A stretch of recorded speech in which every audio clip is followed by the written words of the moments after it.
palaban at may tunay na kakayahan. Isang bagitong minsan din kinakatakutan at hinahangaan din ng iilan.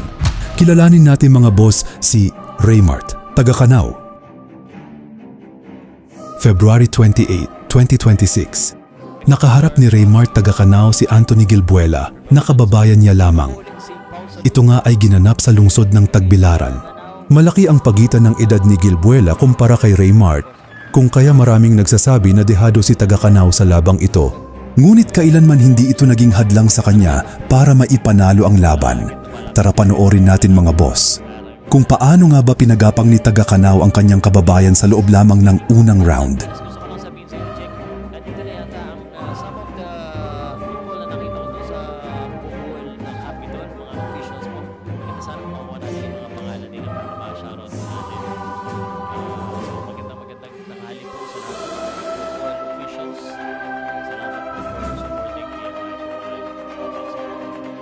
taga Canao, 116 pounds, 8 pounds po laban. Naging mainit ang laban sa pagitan ng dalawa kahit kakapasok pa lamang.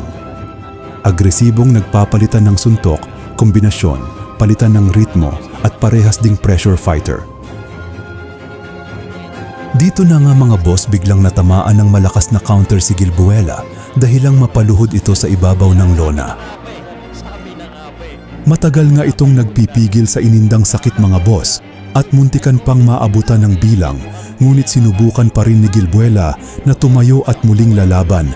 Ngunit sa pagtayo nito mga boss ay muli itong binanatan ni taga Canao. Pinag-uulanan ito ng kaliwat kanang kombinasyon hanggang sa muli na naman itong napaluhod at namilipit sa sakit na naging sanhi upang itigil ng referee ang laban. Mga boss, si Raymart taga Canao ay may posibilidad na maging kampyon balang araw. Isang batang may determinasyon at disiplina sa kanyang karera. Kaya suportahan natin mga boss ang bawat atleta ng ating bansa, lalong-lalo na sa larangan ng boxing.